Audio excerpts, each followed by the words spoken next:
Physics by N के channel पर आप सभी का एक बार पुनः स्वागत है।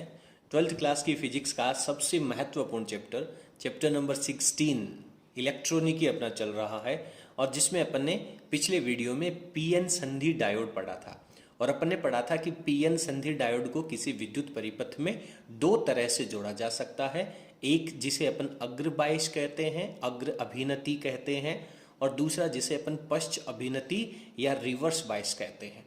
यानी कि जब किसी पीएन संधि डायोड का जो पी सिरा है उसको बैटरी के पॉजिटिव के साथ और एन सिरा है उसे बैटरी के नेगेटिव के साथ यदि जोड़ा जाए तो उसे अपन अग्र बायस में कहते हैं, और यदि पी सिरे को बैटरी के नेगेटिव से और एन सिरे को पॉजिटिव से जोड़ देंगे तो उसे अपन पीएन संधि डायोड का रिवर्स बायस कहते हैं।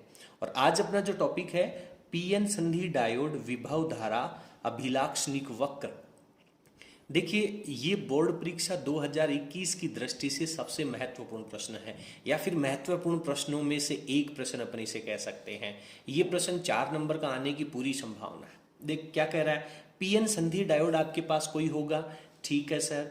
उसको जब आप किसी परिपथ में जोड़ेंगे, सर परिपथ में जोड़ने के तो दो तरीके हैं, अग्र बायस में जोड़ेंगे या फिर पश्च बायस में जोड़ेंगे। तो दोनों तरीकों में से किस तरह से जोड़ना है ये बात भी आपको पेपर में बिल्कुल अच्छी तरह से बताई हुई रहेगी कि आपको अग्र बायस का ग्राफ खींचना है या पश्च बायस का ग्राफ खींचना है। ग्राफ किसके बीच में खींचना है? विभव और धारा के बीच में। विभव कौन लगाएगा? बैटरी लगाएगी। धारा किस में प्रवाहित होगी? डायोड के अंदर प्रवाहित होगी। तो जिस तरह से ओम का नियम जिसे अपन कहते हैं कि विभवांतर है वो धारा के समानुपाती होता है, तो उसी तरीके से बेसिकली अपन वी और आई के बीच में ग्राफ खींचेंगे जिसे अपन अभिलाक्षणिक वक्र कहते हैं। ठीक है, तो इसमें अपना सबसे पहला आता है अग्र अभिनति अभिलाक्षणिक वक्र। इसकी पूरी कहानी में, इसकी पूरी डेप्थ में जाने की जरूरत नहीं है। आपको केवल बोर्ड परीक्षा की दृष्टि से यदि अपन बात करेंगे तो आपको मुख्य मुख्य हिस्सों के अंदर समझना है। तो यहाँ पर ये मेरे पास इससे जुड़ा हुआ एक परिपथ चित्र दिया गया है। ये जो वर्णन है इसकी भी अपन बात करेंगे। सबसे पहले अपन इसके ग्राफ की बात करते हैं, इसकी डेफिनेशन परिभाषा की बात करते हैं। तो आपको जो अभिलाक्षणिक वक्र खींचना है वो पहला पॉइंट क्या कह रहा है? अग्र अभिनति का, फॉरवर्ड बायसिंग का खींचना है। तो क्या होगा कि जब पीएन संधि डायोड को अग्र अभिनति व्यवस्था में जोड़ करके, किस अवस्था में जोड़ेंगे? अग्र बायस में जोड़ेंगे। अभी अपन सर्किट के अंदर भी देखने वाले हैं। जब आप पीएन संधि डायोड को अग्र व्यवस्था में जोड़ेंगे तो अग्र वोल्टता तथा अग्र धारा, देखिए एफ का मतलब है फॉरवर्ड यानी अग्र वोल्टता, और द एफ का मतलब है यहाँ पर आई एफ का मतलब है अग्र धारा। अग्र धारा का मतलब क्या है कि पीएन डायोड है वो अग्र बायस में जुड़ा हुआ है। पिछले वीडियो में आपने बहुत अच्छे से पढ़ा है कि पीएन डायोड को जब अग्र बायस में जोड़ा जाएगा तो उसमें धारा किस तरह से प्रवाहित होगी, पश्च बायस में जोड़ा जाएगा तो किसकी वजह से धारा प्रवाहित होगी और भंजन की स्थिति भी प्राप्त होती है जिसे अपन भंजन वोल्टता कहते हैं। वही चीजें अपने को यहाँ पे पढ़नी है। तो अग्र वोल्टता और अग्र धारा के बीच में जब आप ग्राफ खींचेंगे, वक्र खींचेंगे, तो उसे अपन अग्र अभिलाक्षणिक वक्र कहते हैं। परीक्षा में चाहे इसकी डेफिनेशन आपसे लिखवाए या नहीं लिखवाए, यदि ये ग्राफ बनाना आता है तो 100% आप इसका ये डेफिनेशन भी लिखेंगे। अब अपन इसका डायग्राम पढ़ लेते हैं। ये मेरे पास एक पीएन डायोड है। ये जो पीछे वाला हिस्सा इसे अपन पी भाग कहते हैं, आगे वाले हिस्से को अपन एन भाग कहते हैं। इस पीएन डायोड के यहाँ पर आप एक बैटरी जोड़ेंगे। इस बैटरी का जो उच्च विभव सिरा है, पॉजिटिव सिरा है, वो यदि डायोड के पी भाग से जुड़ा हुआ है तो इसे अपन अग्र बायस में कहेंगे, और यदि इसका एन हिस्सा है वो निम्न विभव से जुड़ा हुआ है, ऋणावेश से जुड़ा हुआ है, तो इसे अपन अग्र बायस कहेंगे। क्लियर है?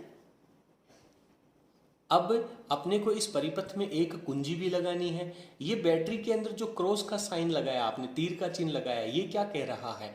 ये रिप्रेजेंट करता है कि आप इस बैटरी के लिए वोल्टेज की जो वैल्यू है वो आप चेंज कर सकते हैं, बदल सकते हैं। ठीक है, तो आप यहाँ पे बैटरी से जब वोल्टेज चेंज करेंगे तो उस वोल्टेज को मेजर कौन करेगा, कैलकुलेट कौन करेगा? आप जानते हैं कि बैटरी के समांतर क्रम में एक वोल्टमीटर लगा होना चाहिए, तो ये समांतर क्रम में वोल्टमीटर लगा दिया। इस वोल्टमीटर के प्लस सिरे से जो जुड़ा हुआ है उस तरफ पॉजिटिव, और जो बैटरी के नेगेटिव सिरे से जुड़ा हुआ है उधर नेगेटिव लिखना बहुत जरूरी है। ठीक है। अब इस परिपथ में धारा प्रवाहित होगी, धारा को मेजर करने के लिए क्या लगाएंगे, मिली एमीटर लगाएंगे, यानी इस परिपथ में बहुत अल्प मान की धारा प्रवाहित होती है और उसे मेजर करने के लिए मिली एमीटर लगाएंगे।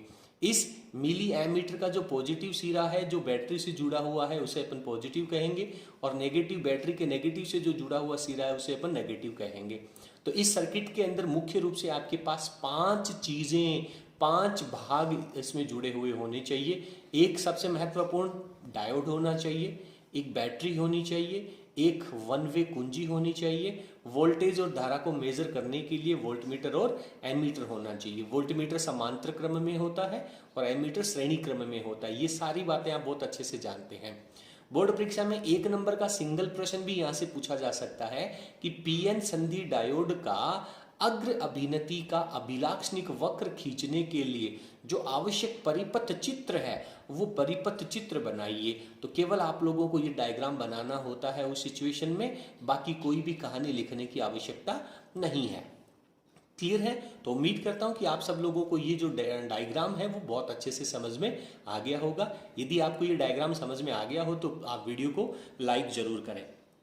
अब इस डायग्राम से जुड़ी हुई कहानी अपन लिखते हैं। क्या लिखना है कि अग्र अभिनति की स्थिति में जब आप इस पीएन डायोड को अग्र बायस में जोड़ेंगे तो आरोपित वोल्टता, यानी यहां से जो बैटरी के द्वारा वोल्टेज लगाया जाएगा वो अवरोधी विभव के विपरीत होता है। यानी जो इस पीएन संधि डायोड का बेसिक कॉन्सेप्ट जो है, अवरोधी विभव जो है जिसे अक्षीय परत के द्वारा लगाया जाता है, ये सब आप पिछले वीडियोस में आप बहुत अच्छे से पढ़ के आ चुके हैं। यदि आपको अवरोधी विभव का कॉन्सेप्ट क्लियर नहीं है तो आप नीचे डिस्क्रिप्शन में जा करके इससे पहले के जितने भी पार्ट्स हमने तैयार किए हैं वो आप अच्छे तरीके से पढ़ें, उसके बाद में ही आप आगे पढ़ेंगे। ठीक है, तो अवरोधी विभव के ऑपोजिट होता है। तो जैसे जैसे आप इस वोल्टेज का मान बढ़ाएंगे, अवरोधी विभव के विपरीत होने की वजह से इस वोल्टेज का प्रभाव ज्यादा होगा और परिपथ में धारा का मान बढ़ता जाएगा। तो यहाँ पे लिखा है कि अग्र अभिनति की स्थिति में आरोपित जो वोल्टता है वो अवरोधी विभव के विपरीत होता है। देखिए यहाँ पे नोट्स में मैंने जो महत्वपूर्ण बातें हैं जो एग्जामिनर को नंबर देने के लिए चाहिए वही कहानी लिखी है। इसके अलावा और आपको पूरी कहानी पढ़नी है तो आप अपनी जो बुक है राजस्थान सिलेबस की, बोर्ड के सिलेबस की, वो आप रेफर कर सकते हैं, पढ़ सकते हैं। तो क्या होगा, आरोपित विभव है वो अवरोधी विभव से अधिक होने पर, जब तक आरोपित विभव अवरोधी विभव से ज्यादा नहीं होगा तब तक परिपथ में धारा प्रवाहित नहीं होगी। यानी कि आप इस वोल्टेज का मान बढ़ाएंगे बढ़ाएंगे बढ़ाएंगे जब तक इसका अवरोधी विभव नहीं प्राप्त होगा, अवरोधी विभव के बराबर वोल्टेज नहीं लगेगा। यानी कि भाई अवरोधी विभव क्या कह रहा है, धारा प्रवाहित नहीं होने देगा, तो आप इससे ज्यादा पावरफुल वोल्टेज लगाएंगे। ठीक है, तो जब तक इस अवरोधी विभव से ज्यादा वोल्टेज नहीं लगेगा तब तक परिपथ में धारा प्रवाहित नहीं होगी। ठीक है, तो आरोपित विभव है जब अवरोधी विभव से अधिक हो जाएगा तो अग्रगतिक धारा का मान प्राप्त होगा। देखिए सर, अग्र धारा तो हमने पढ़ा है, लेकिन आपने गतिक शब्द क्यों लिखा है? गतिक शब्द का मतलब है कि धारा का मान है वो जस्ट समानुपाती नहीं है। जैसे ओम के नियम में V और I के अंदर जब आप ग्राफ खींचते हैं तो एक स्ट्रेट लाइन आता है, यहाँ पे जो ग्राफ है वो वक्र के आकार का होगा। आगे अपन ग्राफ भी बनाएंगे, तो यहाँ पे स्ट्रेट लाइन ग्राफ नहीं आता है, उस बात को रिप्रेजेंट करता है गतिक शब्द। गतिक शब्द का मतलब है वेरिएबल, परिवर्तनशील वैल्यू आएगी। तो आरोपित विभव है वो अवरोधी विभव से जब अधिक होगा तो उस परिपथ में धारा प्रवाहित हो जाएगी। क्लियर है? ये मुख्य महत्वपूर्ण बातें हैं जो मैंने यहाँ पे लिखी है, ये सब आप लोगों को बोर्ड परीक्षा में लिखनी होती है। पहले आप वीडियो की स्क्रीन को पॉज करके और नोट्स अच्छे से लिख लें, उसके बाद में अपन आगे चलते हैं। यहाँ पर जो भी नए स्टूडेंट हमारे चैनल से जुड़े हैं उन लोगों को बता दूं कि यहाँ पे आपको स्क्रीन के ऊपर व्हाट्सअप नंबर नज़र आ रहे हैं। यहाँ पे जाकर के आप हमारा जो व्हाट्सअप ग्रुप है उसे ज्वाइन कर सकते हैं और नोट्स जो हैं वो भी आप जो उचित फीस है वो पे करके नोट्स की PDF भी प्राप्त कर सकते हैं। हमने चैप्टर नंबर 1 से लेकर के 17 तक जितना भी सिलेबस आपके पाठ्यक्रम में है इस वर्ष की बोर्ड परीक्षा के लिए निर्धारित किया गया है, हर एक टॉपिक पर, हर एक एग्जाम्पल पर, हर एक न्यूमेरिकल को बहुत अच्छे तरीके से तैयार किया है, जिसके वीडियोस फ्री ऑफ कॉस्ट आप लोगों को प्लेलिस्ट में मिल जाएंगे। तो अभी अपन पीएन डायोड को अग्र बायस में जोड़ करके और उसका ग्राफ बना रहे हैं। तो यहाँ पे एक्स एक्स के ऊपर मैंने वोल्टेज ले लिया है, वाई एक्स के ऊपर मैंने करंट ले लिया है। वोल्टेज है, विभव जो है वो वोल्ट में लेंगे और करंट जो है वो मिली एम्पियर में लेंगे। ध्यान देना, मात्रक लिखना यहाँ पे बहुत जरूरी है, ठीक है। तो यदि जर्मेनियम का पीएन डायोड बना हुआ था, पीएन डायोड के अंदर जो आपने शुद्ध अर्धचालक जर्मेनियम यदि लिया होता तो उसके लिए अवरोधी विभव कितना है, 0.2 वोल्ट है। यानी कि आप बैटरी के द्वारा जो विभव लगा रहे हो, जिसे अपन आरोपित विभव कहते हैं, उसका मान जब तक जर्मेनियम के अवरोधी विभव 0.2 के बराबर नहीं होगा तब तक परिपथ में धारा प्रवाहित नहीं होगी। तो ये जो अवरोधी विभव है वो 1 नंबर के प्रश्न के अंदर या फिल इन द ब्लैंक्स के अंदर भी पूछा जा सकता है। तो यहाँ पे एक्स एक्स के ऊपर जब तक 0.2 की वैल्यू नहीं आएगी तब तक करंट फ्लो नहीं होगा, और 0.2 के बाद जैसे जैसे आप वोल्टेज का मान बढ़ाएंगे परिपथ में धारा का मान है वो तात्क्षणिक रूप से बढ़ेगा। इसे एक्सपोनेंशियल कहते हैं, चर घातांकी कहते हैं। मैं यहाँ पे लिख देता हूं, चर घातांकी।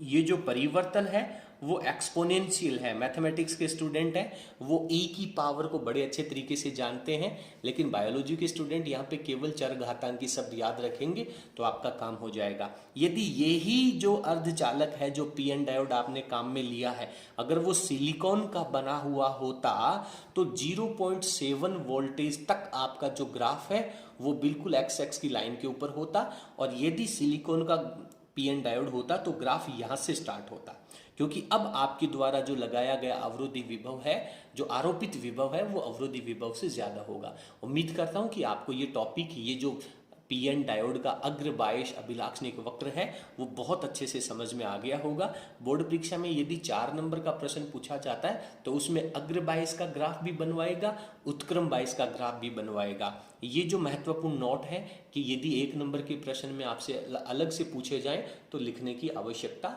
होती है। उम्मीद करता हूं कि आप लोगों को पीएन संधि डायोड का अग्र बायस अभिलाक्षणिक वक्र है वो बहुत अच्छे से समझ में आ गया होगा। यदि आपको हमारा आज का वीडियो पसंद आया हो तो प्लीज आप वीडियो को लाइक करें और इसे अपने सभी फ्रेंड्स के साथ अवश्य शेयर करें। और आपको हमारा आज का कंटेंट कैसा लगा, इस कंटेंट में आप और किस तरह का सुधार चाहते हैं, आपका कोई भी उचित सुझाव हो तो आप हमें कमेंट सेक्शन में जरूर लिखिएगा। बहुत बहुत धन्यवाद। अगले वीडियो में अपन पीएन संधि डायोड का उत्क्रम बायस अभिलाक्षणिक वक्र पढ़ने वाले हैं। चलिए, थैंक यू।